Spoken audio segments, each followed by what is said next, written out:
करवा चौथ आज काफी घरों में मनाया जाता है। व्रत औरतें रखती हैं अपने पति के लिए। पर करवा चौथ भारत के इतिहास में शुरू कब हुआ? काफी डोडोज नारदा पुराण नाम के टेक्स्ट के हवाले से करवा चौथ को बड़ा पुराना बताते हैं। पर ये नारदा पुराण कब लिखा गया था? इसकी डेट 17 से 18th सेंचुरी के बीच की मानी जाती है। सो मच सो फॉर करवा चौथ बीइंग काफी पुराना।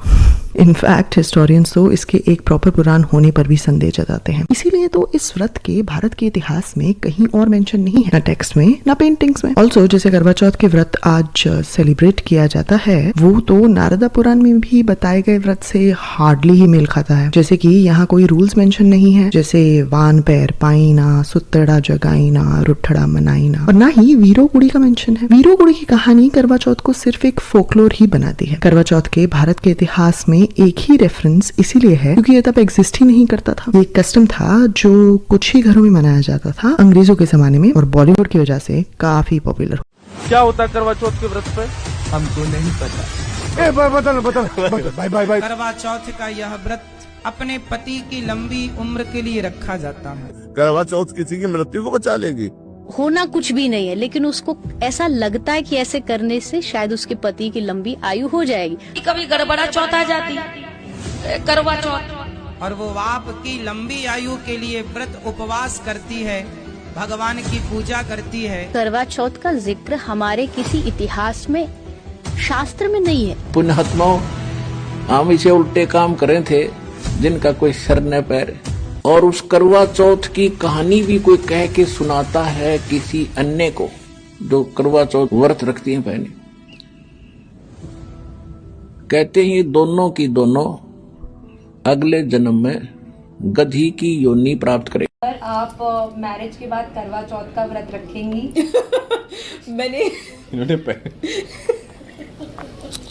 आई एम सॉरी, लेकिन इसमें ना कभी मेरी मम्मी ने बिलीव किया है, मैंने अपने घर पे भी कभी करवा चौथ का व्रत होते हुए देखा नहीं है, तो इसमें मैंने आज तक कभी बिलीव किया नहीं है, तो मुझे लगता नहीं है कि मैं करवा चौथ का व्रत रखूंगी। एंड थैंकफुली मेरे पति भी ऐसे नहीं है। रमजान का ये जो महीना है उसमें इफ्तार ही एक वो है कि जब तक काम बहुत जरूरी ना हो तब तक सब उसको सेकेंडरी करके साथ बैठ के जो है इबादत करते हैं, इफ्तार करते हैं। तो सब जस्ट सच में इतने हम लायक भी नहीं है जितने अल्लाह हमें नवाज देते हैं, उसके लिए जितना शुक्र अदा करे उतना कम है। एंड बस वही है। प्यार में भूखा क्या मरना, प्यार में भूखा क्या मरना। आपका दूसरा करवा चौथ है। आर यू एक्सपेक्टिंग कि Saif is going to gift you some jewellery? Well, all I know is that all the women will be starving, but I'll be eating. I don't need to starve to prove my love for my husband. And क्या आप चाहेंगे कि बहुत सारे husbands जो होते हैं वो करवा चौथ पे अपनी वाइफ के साथ फास्ट करते हैं, तो सैफ को आप चाहेंगे वो आपके लिए भी फास्ट रखें? मगर मैं खुद फास्ट नहीं रख रही हूँ, तो वो क्यों रखेंगे? वो लोग जो आपको चाहने वाले हैं उनको क्या बधाई देंगी करवा चौथ की? कल के लिए क्या बधाई खाना खाओ, मिठाई खाओ, मुंह मीठा करो यार। प्यार में भूखा क्या मरना।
तो डॉक्टर रुचिका शर्मा जो खुद ये मानती है कि उसका पहले किसी कठमुल्ले के साथ अफेयर था जो उसको सेक्सुअली और फिजिकली, मेंटली, साइकोलॉजिकली, फाइनेंशियली उसको एक्सप्लॉइट कर रहा था, और फिर उसने उसका परित्याग कर दिया।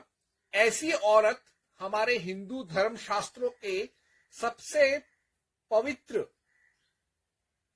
दाम्पत्य जीवन से संबंधित कड़वा चौथ पर वह टीका टिप्पणी कर रही है। तो मैं आज उस तथाकथित डॉक्टर के कड़वा चौथ के खिलाफ प्रोपेगेंडा का जवाब देने का कोशिश करूंगा। तो सर्वप्रथम डॉक्टर रुचिका शर्मा ने यह कहा, नो शास्त्रिक बेस, अर्थात कड़वा चौथ का कोई शास्त्रीय आधार नहीं है।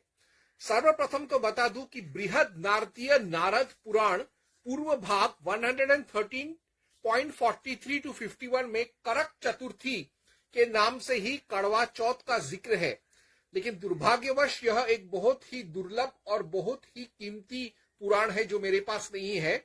इसलिए मैं दूसरे पुराणों का सहारा लेकर इस औरत का दंभ तोड़ूंगा। सर्वप्रथम, fasting for husband and conjugal bliss is Hindu culture, यानी हिंदू सभ्यता में किसी हिंदू सती नारी का, खासतौर से विवाहित महिला का, अपने बच्चों, पति, दाम्पत्य जीवन, अपने पौत्रों, घर परिवार, सुहाग के लिए पूजा करना, व्रत करना, ये हमारे हिंदू परंपरा का एक अभिन्न अंग है। यह हमेशा से ही हिंदू धर्म में था। तो सर्वप्रथम मैं इस सिलसिले में जो दूसरा प्रमाण, नारद पुराण के अलावा दूसरा प्रमाण मैं जो देखूंगा वो है महाभारत आरण्य वन पर्व, सावित्री पतिव्रत महात्म्य पर्व 296.3, सावित्री फास्ट। अर्थात इस प्रकरण में मैं देखूंगा कि किस तरह सावित्री नाम की एक सती महिला वह अपने पति के लिए व्रत रखती है। तो ऐसे ही घटना से कड़वा चौथ का जन्म होता है कि हाँ, एक औरत को अपने आप को कष्ट देकर भी अपने पति के प्राण रक्षा के लिए वह भगवान से पूजा अर्चना करे, और इस सिलसिले में वह बिना खाए पिए रहेगी, निर्जला व्रत रखेगी सारा दिन। तो अभी मैं उसी श्लोक पर जाने का प्रयत्न करूंगा।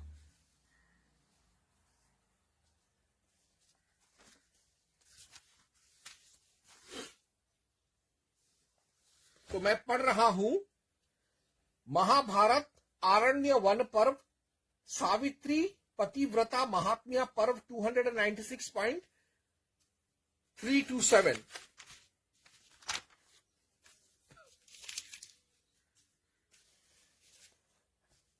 भाविनी सावित्री को जब यह निश्चय हो गया कि मेरे पति को आज से चौथे दिन मरना है, तब उसने 3 दिन और 3 रात का व्रत धारण किया और उसमें वह दिन रात खड़ी ही रही।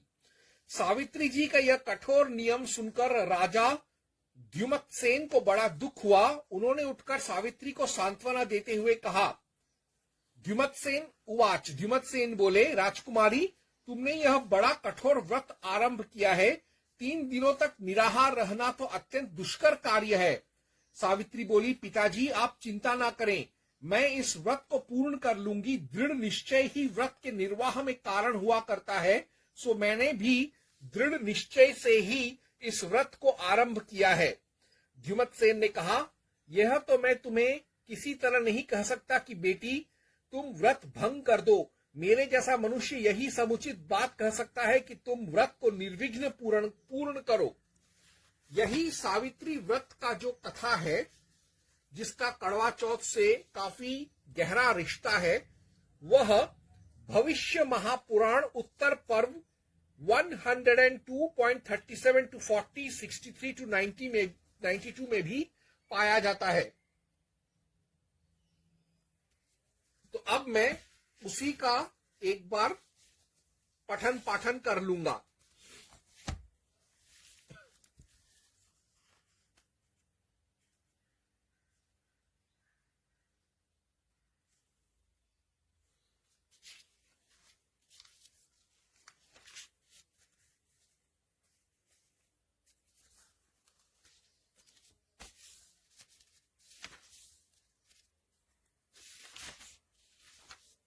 तो मैं पढ़ रहा हूं भविष्य महापुराण उत्तर पर्व 102.37 to 40।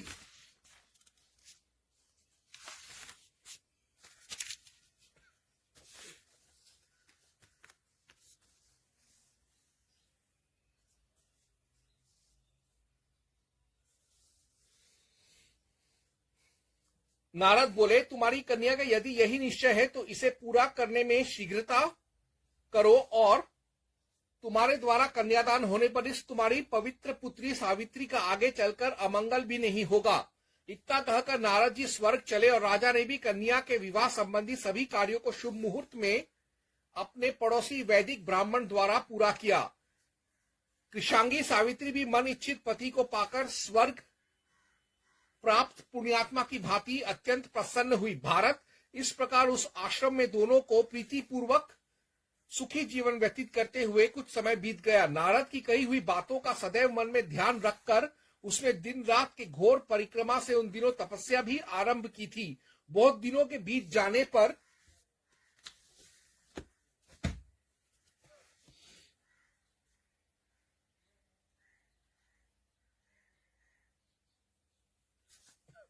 एक बार ऐसा सोचकर कि समय आने पर यह सत्यवान अवश्य मर जाएंगे, उसने भादो मास की शुक्र द्वादशी के संध्या समय हृदय में नारद की बातों का विशेष ध्यान रखकर त्रिरात्र व्रत आरंभ किया। पश्चात दिन रात के उस त्रिरात्र व्रत से निवृत्त होकर उसने स्नान और देव पूजन किया। वह भामिनी सोच रही थी कि आज चौथे दिन इनका मरण अवश्य है, अतः सौभाग्य के लिए उस प्रसन्न वदना ने अपनी सास ससुर की चरण वंदना की। उसी समय सत्यवान कुल्हाड़ी लेकर वन की ओर चल पड़े। उसे उन्हें जाते देखकर सावित्री भी अपने पति के पीछे चल पड़ी। युधिष्ठिर ने कहा, देव, भादों के मास में सावित्री ने जिस व्रत का अनुष्ठान किया था उसका स्वरूप क्या है? उस व्रत में कौन सा सिद्धांत खाया जाता है? प्रभो ऋषिकेश, अपनी कामना को सफल करने के लिए उस व्रत में किस देवता की आराधना की जाती है? मुझे विस्तार पूर्वक ये सनातन धर्म बताने की कृपा कीजिए। ऐसे करके पूरा 63 to 92 में इस तरीके से पूरा करवा चौथ का जो व्रत था, जो सावित्री ने रखा था, या यूं कहूं जो पति को बचाने के लिए जो व्रत रखा था, उसका पूरा विवरण दिया हुआ है, उसका पूरा प्रोसेस दिया हुआ है। तो यानी महाभारत युग से ही इस तरीके का व्रत चला आ रहा है हमारे हिंदू समाज में। और तो और महाभारत खिल भाग हरिवंश महापुराण 79.121 में लिखा है कि 1 to 6 months व्रत विथ साध्वीज, यानी महाभारत युग में ही जो क्षत्रियाणियां थी वह अक्सर ऐसे व्रत रखते थे जिसमें 1 महीना कम से लेकर ज्यादा से ज्यादा 6 महीने तक साध्वियों के साथ वो लोग व्रत तपस्या करते थे, कठोर तपस्या करते थे अपने पति के प्रति प्यार दिखाने के लिए और उसकी जीवन रक्षा करने के लिए। तो मैं पढ़ रहा हूं महाभारत खिल भाग हरिवंश महापुराण 79.1। उमा कहती है, देवी, पतिव्रता स्त्री इस संपूर्ण विधि के साथ 1 वर्ष या 6 मास अथवा 1 मास तक सदा इंद्रिय संयम पूर्वक व्रत का आचरण करे। इसके साथ ही इसी के 80.1 to 44 में लिखा है, कृष्ण's wives do व्रत।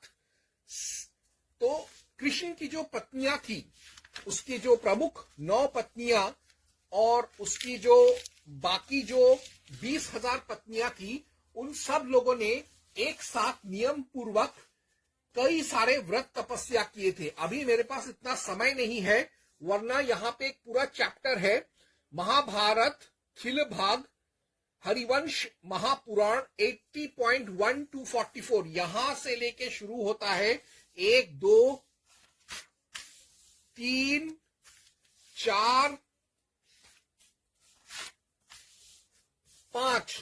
5 पन्नों पर तकरीबन 50 ऐसे श्लोक हैं जिसमें उन सारे व्रतों का व्याख्यान दिया हुआ है जो यदुवंशी क्षत्राणियां करती थी भगवान कृष्ण के जीवन और रक्षा के लिए, उनके भाव से। अब इसके अलावा यह तो साबित हो गया कि हमारे हिंदू धर्म में प्राचीन काल से ही अपने पतियों के प्रति अपना प्रेम, वफादारी और रक्षा भाव दिखाने के लिए स्त्रियां व्रत रखती थीं। तो ऐसे तो कई सारे व्रतों का उल्लेख कई शास्त्रों में है, लेकिन एक ही शास्त्र है भविष्य महापुराण जिसमें कम से कम 50 ऐसे व्रतों का जिक्र है। यानी कड़वा चौथ से या करक चतुर्थी से मिलते जुलते 50 ऐसे व्रत थे। तो वो सारे व्रत यहां पर एक एक करके दिए हैं। पूरा का पूरा चैप्टर्स डिवोटेड है एक एक व्रत के ऊपर, और हर एक चैप्टर में कम से कम 100 श्लोक हैं। सब नहीं पढ़ूंगा, सिर्फ वो चैप्टर्स का नाम और उससे संलिप्त व्रत का नाम दे दूंगा ताकि सबको समझ में आ जाए और विश्वास हो जाए कि मैं झूठ नहीं बोल रहा हूं। तो सेवरल व्रत्स with respect to marital success, भविष्य महापुराण उत्तर पर्व 9 में अशोक व्रत है। तो मैं एक एक करके वो सारे चैप्टर्स में देखूंगा और देखता हूं कि क्या सच है। तो भविष्य महापुराण उत्तर पर्व चैप्टर 11 कोकिला व्रत, चैप्टर 15 अशून्य शयन व्रत, चैप्टर 20 हरिकाली व्रत वर्णन, महात्म्य का वर्णन, व्रत का वर्णन, 21 ललिता व्रत वर्णन, 22 उमा महेश्वर व्रत वर्णन, 26 रस कल्याणी व्रत वर्णन, 27 आर्द्रानंदकरी व्रत वर्णन, 37 श्री पंचमी व्रत वर्णन, 68 अवयोग व्रत वर्णन, 69 गोवत्स द्वादशी व्रत वर्णन, 92 रंभा व्रत का वर्णन, 102 वट सावित्री व्रत वर्णन, 106 अनंत व्रत वर्णन, 138 महानवमी व्रत का वर्णन। इसके अलावा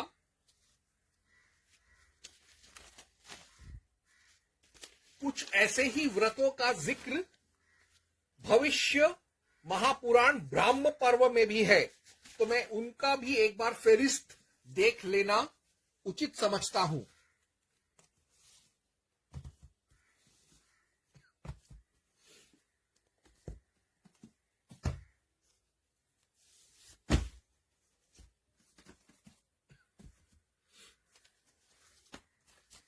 तो मैं देख रहा हूं फेरिस्त भविष्य महापुराण ब्राह्म पर्व का।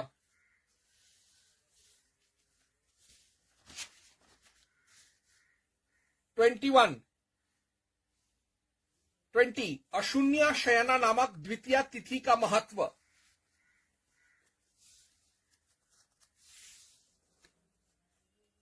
3 तिथि व्रत का महात्म्य, 105 कामदा सप्तमी व्रत का निरूपण, 107 भानु पादद्वय व्रत विधि का वर्णन, 168 कामदाप सप्तमी व्रत का संपूर्ण वर्णन। तो इस तरीके से भविष्य महापुराण में इतने सारे व्रतों का जिक्र है जो एक विवाहित सती नारी करती है अपने पति के लिए।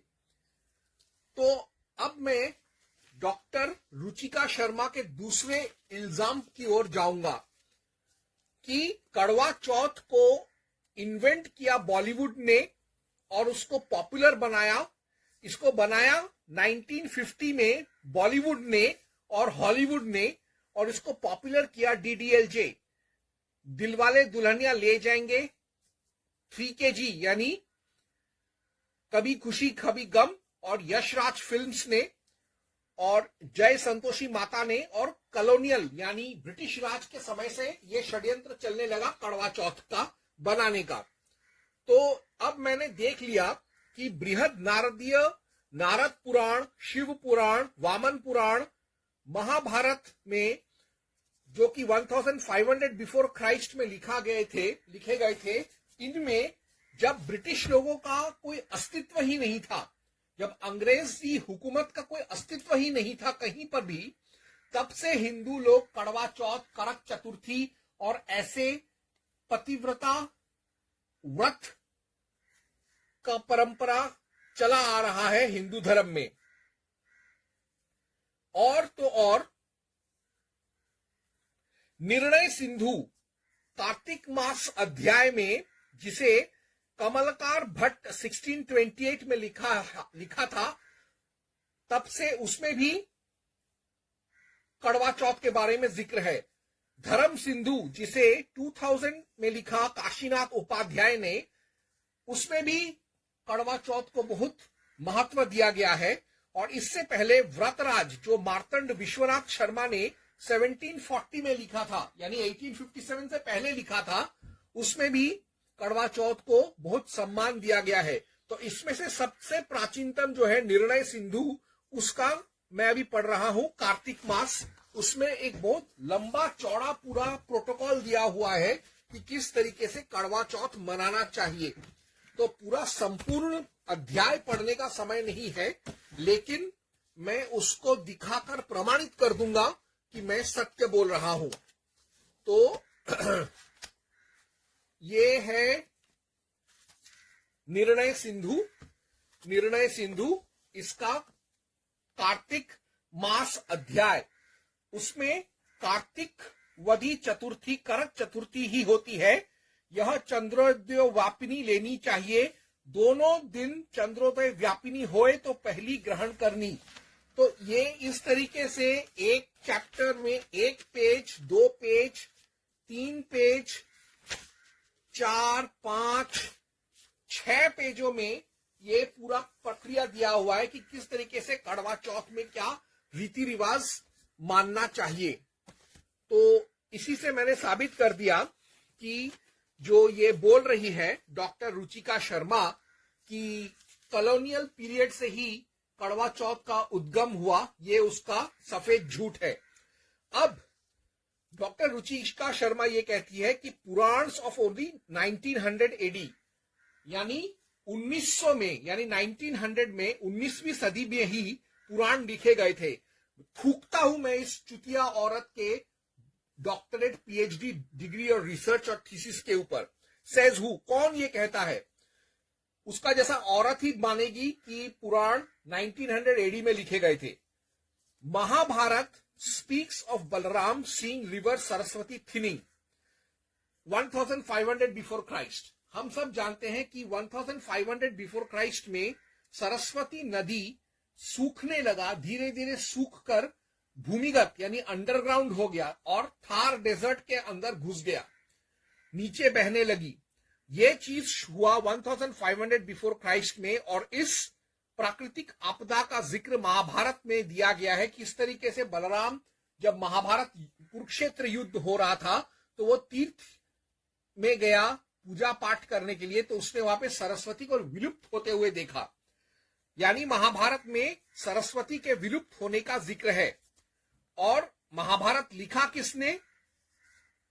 वेद व्यास ने। तो वेद व्यास कब का हुआ? 1500 बिफोर क्राइस्ट। इसी व्यास ने पुराण लिखा। तो पुराण कब लिखे गए? 1500 बिफोर क्राइस्ट। ऊपर से जैन अवस्था में जोरोएस्टर अर्थात जाराथुस्त्र,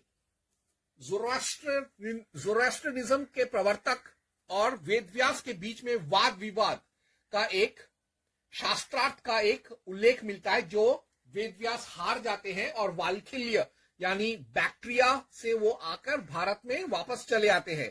तो ये कब हुआ? 1500 बिफोर क्राइस्ट में। व्यास यानी 1500 बिफोर क्राइस्ट में हुए, तब उन्होंने महाभारत भी लिखा और पुराण भी लिखा। तो महाभारत और पुराण जो कड़वा चौथ के जैसे व्रतों का उल्लेख कर रहे हैं, वो 1500 बिफोर क्राइस्ट में ही लिखा हुआ था। ये मैंने साबित कर दिया। अब डॉक्टर रुचिका शर्मा कौन सा चरस पीती है पता नहीं, वो ये कहती है कि नारद पुराण इज नॉट ए पुराण, यानी नारद पुराण पुराण नहीं है। ना वो स्थल पुराण है, ना वो उपपुराण है, ना वो महापुराण है। अब इस औरत को कोई बताए, नारद के नाम से एक है नारद स्मृति जो धर्म स्मृति है, कानून का किताब है। नारद तंत्र है जो तांत्रिक आसुरी साधनाओं का पुस्तक है। दूसरा एक वैष्णव ग्रंथ है नारद भक्ति सूत्र। और तीसरा है नारद महापुराण या बृहद नारदीय पुराण या नारदीय पुराण, जो कि एक पुराण है 18 पुराणों में से। मैं तो मानता हूं कि 19 महापुराण है, तो उनमें से एक है नारद महापुराण या बृहद नारदीय पुराण या नारदीय पुराण। तो ये चुतिया औरत बोल रही है कि नारद पुराण पुराण नहीं है, ये उसका भ्रम है। अब डॉक्टर रुचिका शर्मा ये कहती है, पेट्रियार्कल। कड़वा चौथ एक पुरुष प्रधान पर्व है, इसीलिए औरतों को इसे नहीं करना चाहिए, ये उसका कहना है। मैं एक चीज डॉक्टर रुचिका शर्मा को बता दूं कि एक और व्रत है जिसे कहते हैं शून्य अशून्य व्रत, जो कि मेल कड़वा चौथ है। अर्थात जैसे एक स्त्री कड़वा चौथ रखती है अपने पति के लिए, शास्त्रों में, पुराणों में यह विधान है कि पति को भी अपनी पत्नी के लिए और अपने शादी के लिए और अपनी पत्नी की रक्षा, सुख संपत्ति, समृद्धि के लिए, शांति के लिए व्रत रखना चाहिए, और उस खास व्रत को कहते हैं शून्य अशून्य व्रत। वैसे तो शून्य अशून्य व्रत औरत भी रख सकती है, पुरुष भी रख सकता है, लेकिन इसमें पुरुष का भी रखने का विधान है, और पुरुष करे तो और भी ज्यादा महत्व है। तो अब मैं वो पढ़ूंगा, भविष्य महापुराण उत्तर पर्व 15.4 to 5, जिसमें शून्य अशून्य व्रत के बारे में दिया हुआ है।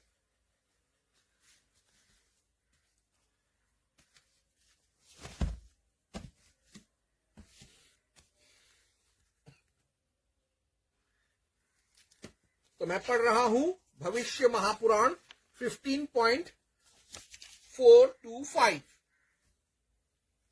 वो कुछ ऐसे है। श्री कृष्ण जी बोले, युधिष्ठिर, द्वितीया के दिन सुसंपन्न होने वाले अशून्य शयन नामक व्रत की व्याख्या तुमसे कह रहा हूं। उसके अनुष्ठित होने पर स्त्री कभी विधवा नहीं हो सकती और पुरुष को पत्नी वियोग नहीं होता। जिस समय जगतपति भगवान विष्णु अपनी प्रिया समेत शयन करते हैं, उन्हीं दिनों से यह या वह अशून्य शयन नामक व्रत आरंभ होता है, जिसमें उपवास एवं अयाचित अन्न का नक्त भोजन करना बताया गया है। निपसत्तम, इसके व्रती को चाहिए कि श्रावण मास की कृष्ण द्वितीया के दिन नदी, सरोवर अथवा गृह कूप पर स्नान करके देव, ऋषि एवं पितरों के तर्पण करे। पश्चात श्रद्धा भक्ति समेत उसे चौकोर मिट्टी की वेदी के ऊपर भगवान श्रीधर को प्रतिष्ठित करके नैवेद्य, पुष्प, धूप एवं सामायिक फल आदि द्वारा लक्ष्मी समेत उन श्रीश की पूजा करे और अनंतर इन मंत्रों के उच्चारण पूर्वक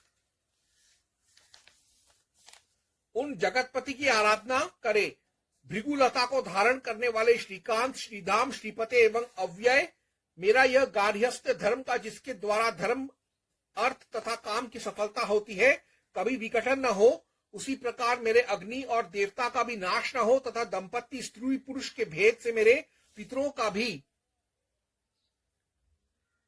कृष्ण, जिस प्रकार आपको लक्ष्मी वियोग कभी नहीं होता है देव, उसी भांति मेरा स्त्री संबंध कभी नष्ट न हो। नारद, जिस भांति आपका शयन गृहलक्ष्मी से शून्य कभी नहीं होता है, उसी प्रकार मेरी भी शैया प्रत्येक जन्म में सदैव स्त्री संयुक्त ही बनी रहे।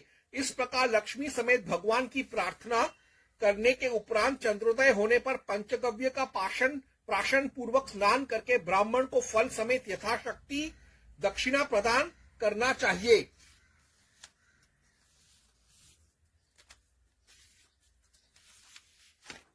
अब इसी व्रत को वापस से ठीक से फिर से समझाया गया है भविष्य पुराण ब्राह्म पर्व 20.7 to 12 में।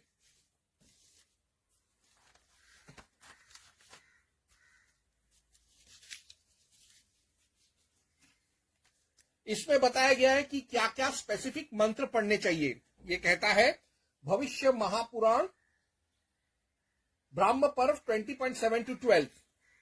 उस समय यह प्रार्थना करे, श्रीवत्स धारिण, श्रीकांत, श्रीवत्स, श्रीपति, अव्यय, भगवान धर्म, अर्थ, काम स्वरूप त्रिवर्ग को देने वाली मेरी गृहस्थ कभी विनाश न हो, को न हो, प्राप्त हो। मेरी गौएं नष्ट न हो, मेरे परिवार के लोगों का नाश न हो, हमारी बहनें तथा कुल वधुएं नष्ट न हो, उनके दाम्पत्य प्रेम में किसी प्रकार की मेरी ओर से बाधा न पड़े। हे देव, जिस प्रकार आप कभी लक्ष्मी से वियुक्त नहीं होते, उसी प्रकार मैं भी उस लोक में कभी लक्ष्मी से वियुक्त न हूं, मेरी यही कामना है। हे देव, उसी प्रकार मेरा स्त्री संबंध भी कभी खंडित न हो। हे वरद, जिस प्रकार आपकी शैया कभी लक्ष्मी से सूनी नहीं रहती, उसी प्रकार मेरी भी शैया कभी सूनी न हो। हे मधुसूदन, ऐसी कृपा मेरे ऊपर कीजिए। यजमान उपयुक्त रीति से लक्ष्मी तथा हरि की पूजा कर छाया में जगतपति के उद्देश्य से फल प्रदान करे, रात के समय मंदिर में भगवान को प्रणाम कर संयत भाव से हवि का भक्षण करे। अब यही चीज आगे एक और पुराण में स्थापित किया गया है, वह है वामन महापुराण।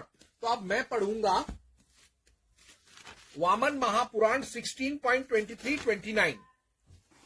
यानी यह पुरुषों का कड़वा चौथ इतना नेसेसरी था कि इसको 2-3 बार समझाया गया है, ताकि पुरुष प्रधान समाज में इस तरीके का रिवाज का एक चलन अच्छी तरीके से हो जाए। तो मैं पढ़ रहा हूं वामन महापुराण 16.23-29। हे देव, हे वरप्रद, हे अच्युत, हे ईश, हे अमित वीर्य, हे विष्णु, आपकी शैया कभी भी लक्ष्मी से शून्य नहीं होती। इस सत्य के प्रभाव से हमारी गृहस्थता कभी नष्ट न हो। हे महामुनि, इस तरह मैंने आपको प्रथम व्रत के विषय में बतलाया। इसका आचरण करने से इस संसार में किसी को वियोग नहीं सहना पड़ता। अब इसके अलावा एक और व्रत भी था जिसे कहा जाता है अवियोग व्रत। भविष्य पुराण महापुराण उत्तर पर्व 68, अवियोग व्रत बाय कपल। अवियोग व्रत एक ऐसा व्रत था जिसमें पत्नी अकेली कर सकती थी या पति भी कर सकता था अकेले, अगर उसका जीवन पार्टनर ना हो, नहीं तो दोनों मिलके यानी पति पत्नी मिलके ये व्रत रख सकते थे 237 पेज में। तो इसका फायदा और भी तब होता था जब कभी कोई पति ये अवियोग व्रत करे, तो यानी अगर पति चाहे तो वो भी अपने पत्नी के लिए कर सकता है। तो यहां पर मैं पढ़ रहा हूं भविष्य महापुराण उत्तर पर्व 68 अध्याय 68 अवियोग व्रत का वर्णन। इसमें कुल मिलाकर तकरीबन 25 से 30 श्लोक हैं जिसमें ये अवियोग व्रत का जिक्र है, जिसमें पुरुष भी कर सकता है या पति पत्नी मिलके कर सकते हैं। तो अब मैं आता हूं इस डॉक्टर रुचिका शर्मा के एक और इल्जाम पर, love needs no fasting. Mahabharata अरण्य वन पर्व द्रौपदी सत्यभामा संवाद पर्व 233.55 it is to fortify wife's spirit. यानी सिर्फ प्यार जताने के लिए व्रत नहीं रखते हैं, व्रत जरूरी भी नहीं है। कुछ लोग कहेंगे कि हाँ जरूरी है, कुछ कहेंगे नहीं जरूरी है, लेकिन दरअसल शास्त्र क्या कहते हैं? शास्त्र यह कहते हैं कि कड़वा चौथ सिर्फ दिखावा नहीं है।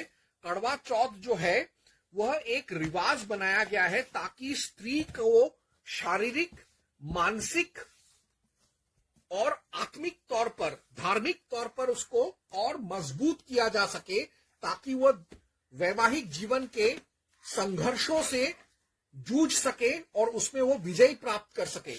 तो मैं पढ़ रहा हूं महाभारत अरण्य वन पर्व द्रौपदी सत्यभामा संवाद पर्व 233.55।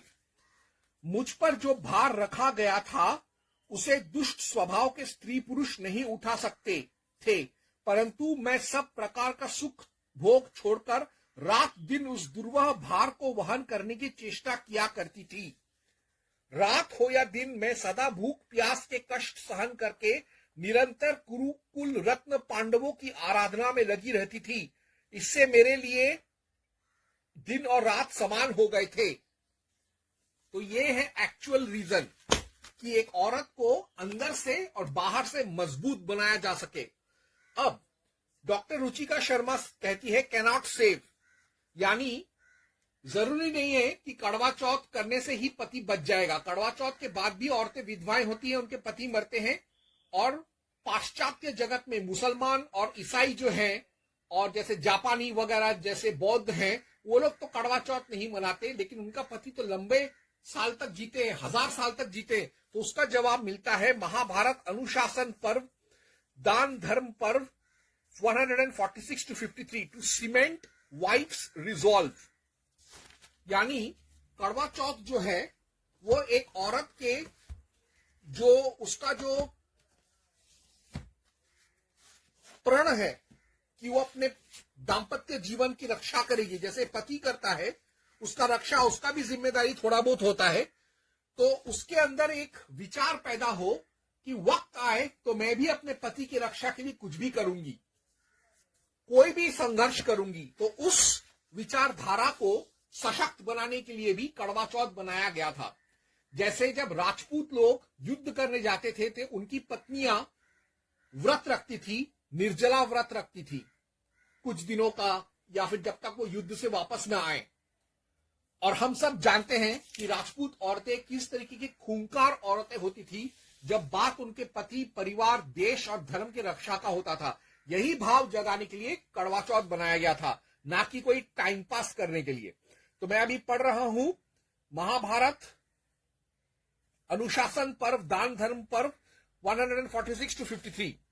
जो प्रतिदिन शीघ्रता पूर्वक मर्यादा का बोध कराने वाली बुद्धि के द्वारा दुष्कर व्रत का आचरण करती है, पति में ही मन लगाती है और निरंतर पति के हित साधन में लगी रहती है, उसे पतिव्रत धर्म के पालन का सुख प्राप्त होता है।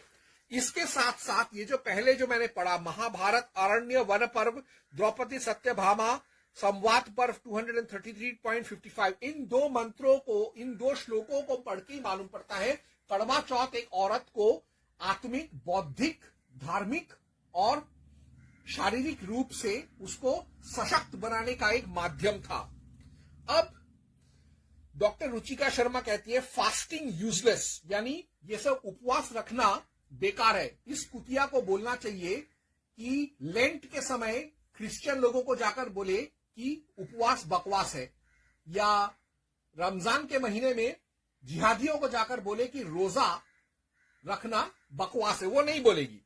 लेकिन खैर, कड़वा चौथ के संबंध में चरक संहिता सूत्र स्थान 22.18 to 19 कहता है फास्टिंग गुड, यानी आचार्य चरक खुद कहकर गए हैं, जिसका ज्यादा बुद्धि था इस तथाकथित डॉक्टर रुचिका शर्मा से, कि उपवास यानी फास्टिंग, खासतौर से इंटरमिटेंट फास्टिंग यानी थोड़े थोड़े गैप लेकर फास्टिंग से शरीर जो है उसको, आत्मा को, मन को, बुद्धि को काफी थेरेपी मिलता है, काफी उसका उपचार होता है। तो मैं पढ़ रहा हूं चरक संहिता सूत्र स्थान 22.18 to 19। जिनके शरीर में कफ, पित्त से उत्पन्न हुए रोग मंदबल हैं, उनको तथा जिनको वमन, अतिसार, हृदय रोग, विषुचिका, अल्सर, ज्वर, विवंद, गुरुता, उद्गार, अरो, चक आदि रोग हो, उन पाचन योग्य मनुष्यों को लंघन कराना चाहिए। उपरोक्त योग तथा अन्य भी अल्प बल जो रोग हैं, वह सब प्यास के रोकने से, संयम से तथा उपवास से जीतने योग्य हैं। बली पुरुषों के मध्यवली रोग व्यायाम, धूपम से तथा उपवास से जीतने योग्य है। बली पुरुषों के मध्य वाली रोग व्यायाम, धूप और वायु से लंघन करके जीते जाते हैं। तब अल्प बल रोगों को तो कहना ही क्या है, अर्थात उनमें तो व्यायाम आदि कराना ही चाहिए।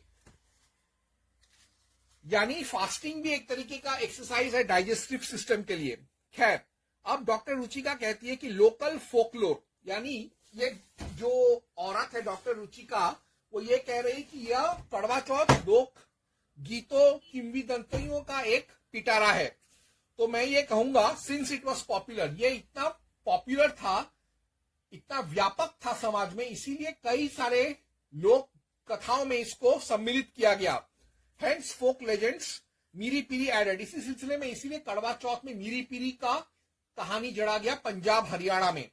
लेकिन इसका एक पौराणिक बेस है, इसका एक पौराणिक आधार है, इससे कोई नहीं झुटला सकता। अब डॉक्टर रुचिका शर्मा कहती है कि नो इंस्क्रिप्शन, कोई भी पत्थर में कोई शिलालेख नहीं है कड़वा चौथ का। तो मैं इस औरत से पूछूंगा, बौद्धों के दीपदान, जिहादियों का खतना, मुहर्रम, ईसाइयों का ईस्टर, क्रिसमस, गुड फ्राइडे, इन सब चीजों का भी कोई रॉक इंस्क्रिप्शन, केव पेंटिंग, कोई स्टैच्यू, मूर्ति वगैरह नहीं है। तो हिंदू धर्म में भी नहीं है, लेकिन इन पुराण्स में इट इज सफिशिएंट। पुराण जो है, महापुराणों में इसका जिक्र है, धर्म शास्त्रों में इसका जिक्र है, इसीलिए यह मान्य है। अब डॉक्टर रुचिका शर्मा कहती है कि ये सिर्फ एक नॉर्थ इंडियन फेस्टिवल है। मैं ये कहूंगा हार्वेस्ट, यानी जो धान कटाई का जो फेस्टिवल है, भारत में कई प्रांतों में, कई समाजों में कई अलग अलग तरीके से मनाया जाता है। कहीं पर उसको बैसाखी, ओणम, पोंगल, बिहू, मकर संक्रांति, गुड़ी पड़वा एक्सेट्रा नामों से बुलाया जाता है, लेकिन चीज वही है, हार्वेस्ट फेस्टिवल, स्प्रिंग फेस्टिवल या धान कटाई फेस्टिवल। ठीक वैसे ही कड़वा चौथ अलग अलग समय पर अलग अलग तरीके से अलग अलग संप्रदाय और अलग अलग प्रांतों के लोग मनाते हैं, लेकिन भाव वही रहता है कि पत्नी अपने पति के लिए ये उपवास रखती है। तो जैसे आंध्र प्रदेश, तेलंगाना, सीमांध्रा में अटला टड्डे और गौरी पूजा मनाया जाता है। जम्मू कश्मीर, लद्दाख में गौरी तृतीय, गौर त्रयी और कान चौथ मनाते हैं। राजस्थान में कड़वा चौथ तो मनाते ही हैं, साथ में गौरा, और हर एक चतुर्थी पर वो वहां की औरतें इस तरीके का व्रत रखती हैं। बंगाल और पूर्व भारत, पश्चिम भारत और उत्तर पूर्व भारत में वट पूर्णिमा, वट सावित्री पूजा होता है, तीज होता है। दक्षिण भारत में आंध्र प्रदेश, कर्नाटका, पौंडीचेरी, लक्षद्वीप द्वीप समूह, कार निकोबार आइलैंड्स, केरला, मलाबार में, तुलुनाडु में वरलक्ष्मी व्रत मनाया जाता है और करादयन नोम्बू मनाते हैं। वहां पर कुछ लोग तो महाशिवरात्रि को ही कड़वा चौथ के साथ कड़वा चौथ जैसा ही रिवाज मनाते हैं महाशिवरात्रि को। डॉक्टर रुचिका शर्मा कहती है कि इन सम हाउसेस, वो कहती है कि कुछ घरों में, कुछ कुटुंबों में ये परंपरा चलता था। तो मैं उस औरत को बोलूंगा, जम्मू कश्मीर, आंध्र प्रदेश, तेलंगाना, बंगाल, नॉर्थ ईस्ट यानी त्रिपुरा, मिजोरम, नागालैंड, नागा प्रदेश, अरुणाचल प्रदेश, सिक्किम, मणिपुर, बोडोलैंड, कुकीलैंड, गोरखालैंड, दक्षिण भारत में सारे द्रविडियन स्टेट्स, इन सब में मनाया जाता है। पश्चिम भारत, मध्य भारत, उत्तर पश्चिम भारत में भी। तो ये कैसे कह सकती है कि एक छोटा सा फेस्टिवल है कुछ परिवारों का। वो कहती है कि बिहार, मिथिला में, बंगाल नो यानी यहां पे ये लोग मनाते नहीं। किसने कहा? ये लोग बंगाल, मिथिला, बिहार, त्रिपुरा, छत्तीसगढ़, झारखंड में भी वट सावित्री, तीज, वट पूर्णिमा मनाते हैं, जो कि कड़वा चौथ जैसा ही फेस्टिवल होता है। और फिर डॉक्टर रुचिका शर्मा कहती है डिफरेंट फ्रॉम पुराण्स। वो कहती है कि आज का कड़वा चौथ पुराणों के कड़वा चौथ से अलग है। बिल्कुल, आज का कड़वा चौथ सिंप्लीफाइड और मॉडर्नाइज्ड है। दरअसल पुराने जो फेस्टिवल्स थे कड़वा चौथ का, उसमें बहुत सारा दान दक्षिणा देना पड़ता था, पिछले 10 दिन से व्रत रखना पड़ता था, निर्जला व्रत रखना पड़ता था, उसमें किसी आसन में खड़े होकर, एक ही आसन में बैठकर या खड़े होकर पूजा करना पड़ता था, मंदिर जाना पड़ता था, तीर्थ यात्रा करना पड़ता था, गौदान करना पड़ता था, साध्वियों को बुलाना पड़ता था, ब्राह्मण भोज देना पड़ता था, फिर पंचगव्य पीना पड़ता था। इस चीजों को ना कर, और साल में एक बार नहीं, कई बार ऐसे चतुर्थियों पर मनाया जाता था या उत्सवों पर मनाना पड़ता था। तो इन सब चीजों को ना करते हुए इन लोगों ने, यानी बाद के हिंदुओं ने, उन लोगों ने एक ही दिन चूज किया, कोई सा भी एक दिन लो और उस दिन इस पर्व को मनाओ। तो इसमें गलती क्या है? तो उल्टा अच्छा है, औरतों के लिए सिंपल बना दिया, सिंप्लीफाई कर दिया। अब रुचिका शर्मा ये कहती है कि मनुस्मृति 5.153 और 155 में ये लिखा गया है कि यदि कोई औरत पति से अलग होकर कोई व्रत उपवास रखती है तो वो नरक को जाती है और वो व्रत उपवास बेकार हो जाता है। तो सर्वप्रथम कड़वा चौथ जो है वो पति के साथ ही मनाती है पत्नी, क्योंकि व्रत तो वो लेती है, रखती है, सारा दिन बिना खाए पिए भूखी प्यासी रहती है, लेकिन रात को चांद जब निकलता है तो पति ही आके उसका व्रत तोड़ता है, उसका उपवास तोड़ता है, उसको कुछ खिलाता पिलाता है, उसको कोई उपहार देता है।